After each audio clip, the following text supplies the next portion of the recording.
I tried driving for Uber Eats for 1 week, and in this video, we're going to talk about how to get started, what the delivery process looks like, how much money I made, and then my overall pros and cons for driving for Uber Eats as a side hustle. So let's jump into it. What's up, guys, and welcome back to the channel where I don't just Google side hustles and read them off to you. I actually try them first myself. And like I said at the beginning, I tried Uber Eats for a week so that way I could test it out and let you know about it. A couple weeks ago, I did a video on DoorDash, so make sure you go ahead and check that out also. I'll kind of be throwing in bits and pieces of that too to talk about how I went about using this. But as always, this is for entertainment purposes only. This is not financial advice. And with that being said, let's jump into first how to get started with Uber Eats. Okay, so if we go on to the main Uber Eats driving page where you sign up to be a driver, you can see here, be a delivery driver using Uber. It just says the normal, great for part-time delivery or employment, seasonal work, whatever. You do have the ability to drive for Uber and Uber Eats. If you want to, you can sign up for both or one or the other.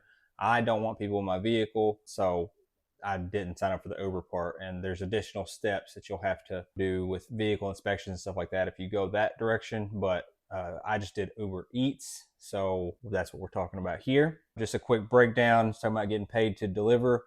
You can use a bike or scooter in addition to a car if you want to, but for most people, it's just going to be a car. It says be a delivery driver whenever you want for an hour, weekend, throughout the week, which is completely true. You can do this whenever you want. Get paid quickly. You will get paid almost immediately, and then track your earnings, talking about how you'll be able to see the pay beforehand. We'll jump into that. Talking about just below that, what you need to become a driver for Uber or for Uber Eats. So I'm not going to go over the scooter and the bicycle, because once again, that's not very many people that it's going to fall under that category. But for a car, you need to be 19 years old. The second bullet point here, have a 2-door or 4-door car. I don't really know why they put that. I mean, is there a 3-door car that I don't know about? So yeah, they could have just put have a car there, whatever. Valid driver's license, and then they will have to run a general background check. And I will put a link in the description below for you to be able to get started with that. And once you put all your information in, it took maybe 48 hours, maybe 72 hours to push it for the background check. And then you were able to jump right in. So it was super easy to get signed up, and you could be making money with it within 2 or 3 days. But now we're going to jump into what the process looks like once you've been accepted. So once you pull up the app, you'll have essentially your location right there, and then the map of the general area, and then you'll need to push go to actually jump into being active to receive offers to go deliver. This is just the general screen beforehand, but up in the corner you see this hamburger menu, and you actually can go and look at opportunities, and essentially those are just like bonus things that you can do to make some extra money. Most of the time mine's blank. If you watch the DoorDash video, I actually got a pretty big bonus when I started with them. Uber is not really doing that. As you can see on my screen, I have something like $20 extra if you do 5 shopping pays, because with this you can do food delivery, but you can also deliver like groceries and stuff like that too if those type of orders come in. And then this is after you have already hit that go button that I was talking about. So now you are active. Now the difference with Uber Eats and DoorDash is, with DoorDash it has to be busy for you to do the Dash Now option. If not, then you have to go in and schedule yourself ahead of time.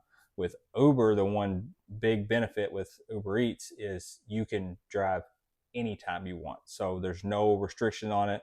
If it's 3 o'clock in the afternoon and you decide you want to go out and drive, you can push go and you'll be live.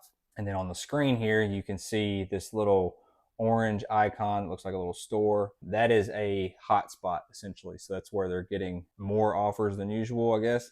I haven't really seen anything come from that of getting an offer from one of those areas, but that's what that is. And then if you see this coffee cup over here to the side, that is to pause the orders. So like what you want to do to make the most money possible out of these little apps is to become a part of several of them so you can run them all at the same time. So like if you turn DoorDash and Uber on at the same time and you get a really good offer on one of them, you can pause the other one. And then as soon as you get done delivering, you can turn it back on and go like that. So that's what that coffee cup is for, is to pause the orders from coming in on Uber Eats. So then we're going to look at what it looks like when an offer comes in.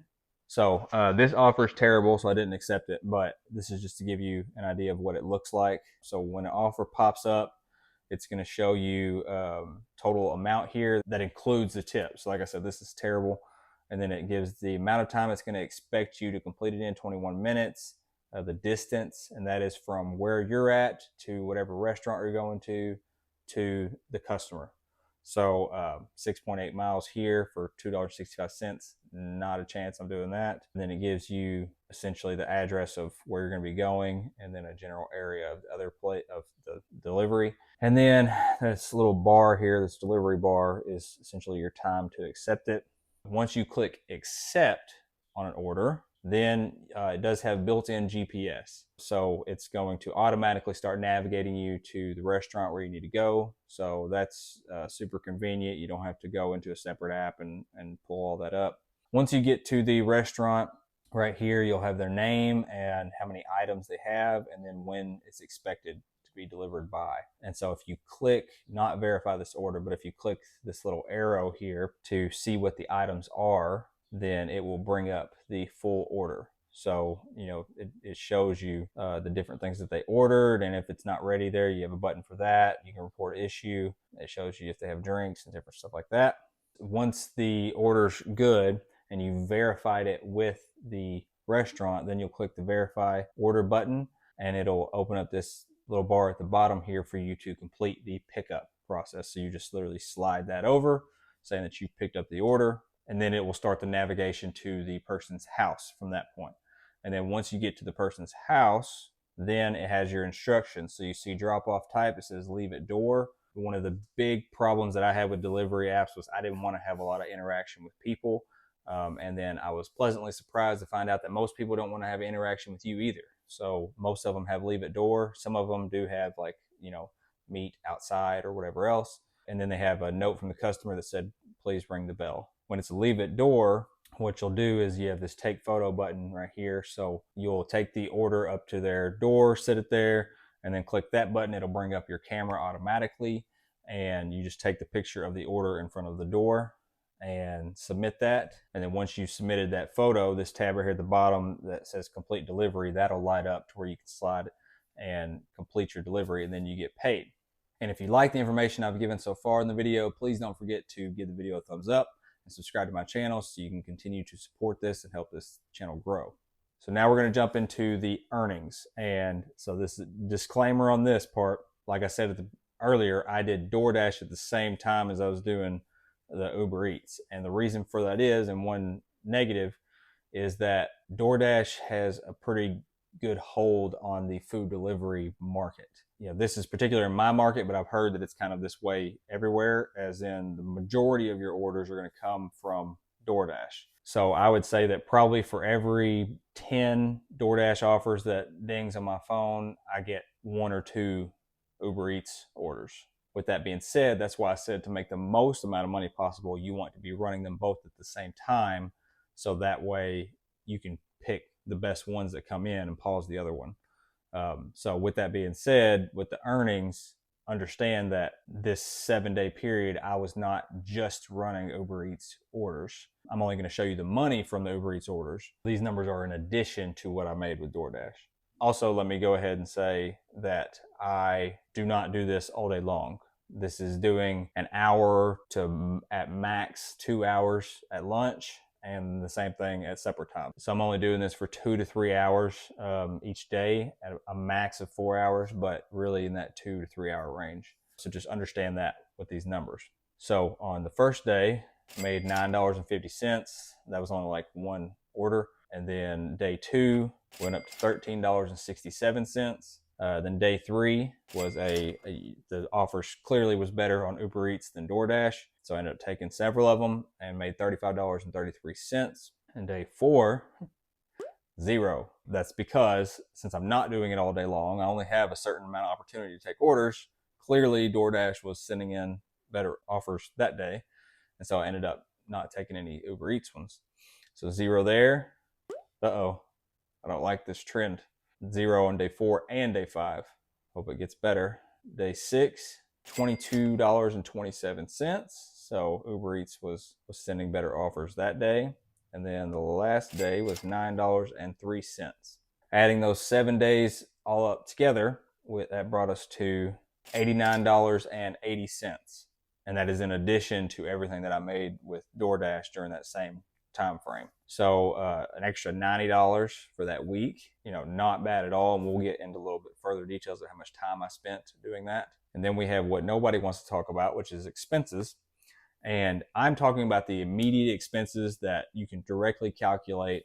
Let me be very clear, because of this person's comment on my DoorDash video, I don't have an hour to sit here and dive into the weeds with you. Obviously, there are depreciation costs to your vehicle. There's going to be maintenance costs if you do this for years that you're going to have to, spend money to work on your vehicle. Those are obvious. I can do a separate video diving into those weeds, but I'm talking about the direct expenses from this week. And the main expense is going to be your gas. And so just like I said in the previous video with DoorDash, you need to figure out on your vehicle how much money you're spending in gas per mile.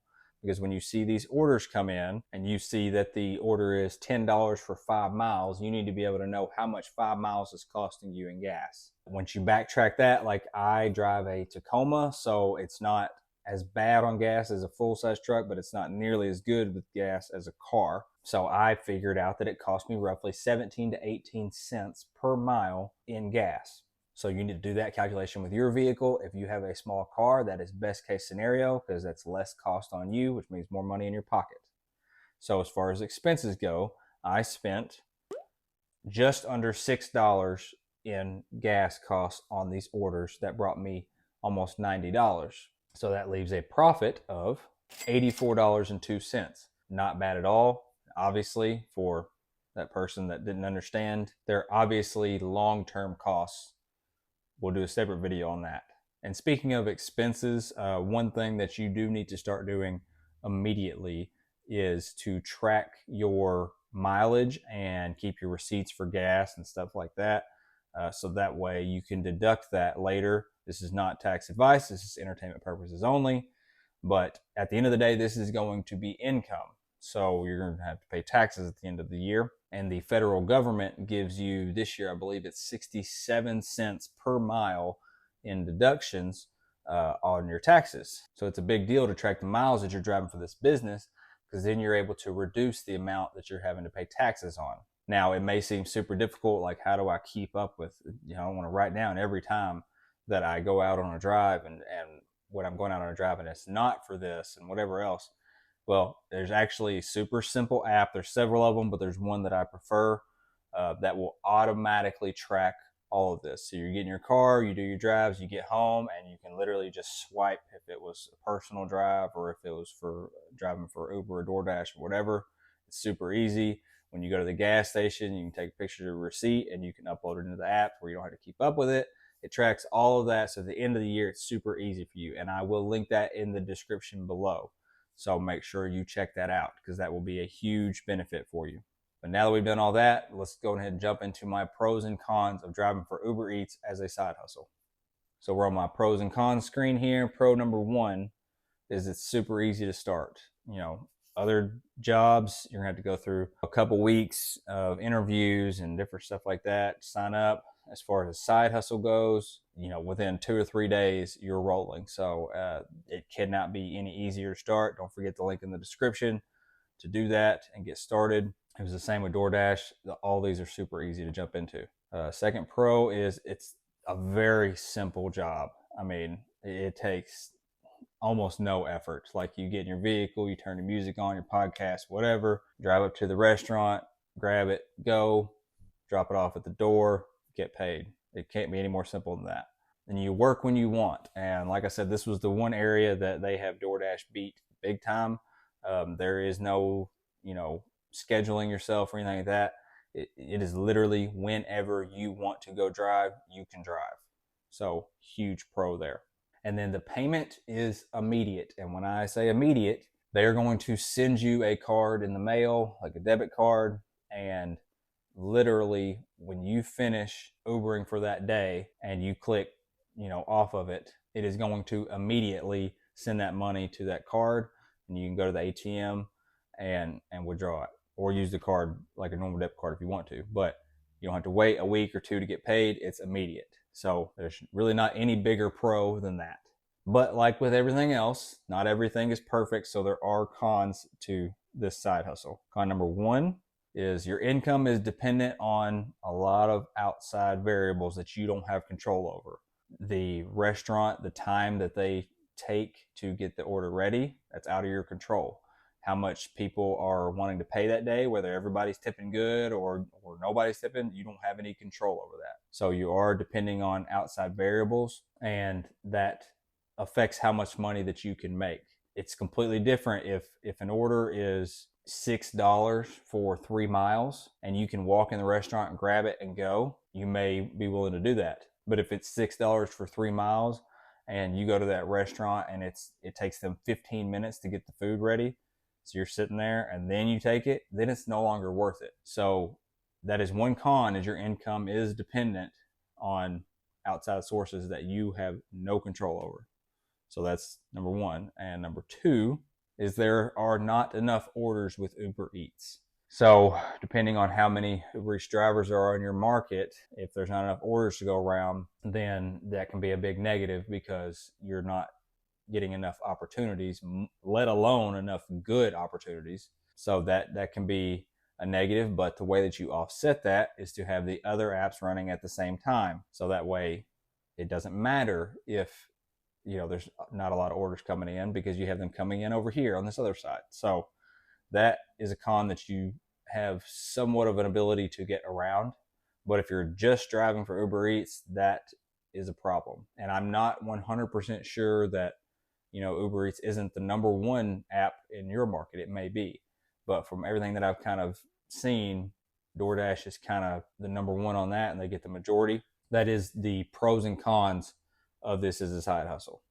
So that is my somewhat quick overview of driving for Uber Eats as a side hustle. It's definitely not enough orders and stuff to come in to be a full-time job, but as far as just something extra that you can do, at night or on the weekends or whatever to pay off another bill, this is a great side hustle, especially when you pair it with the other apps that are running at the same time, and you can make, $20 an hour or whatever. That can pay off a phone bill, a car bill, whatever. So definitely something that you should be looking into. And like I've said, everything is in the links in the description below, so make sure you check that out. I've put it all there for you. And once again, I know how valuable your time is, so the fact that you sat and watched this video, I greatly appreciate it. Please don't forget to give the video a thumbs up and subscribe to the channel. It is the completely free way to support this channel. Thank you for watching, and I will see y'all next time.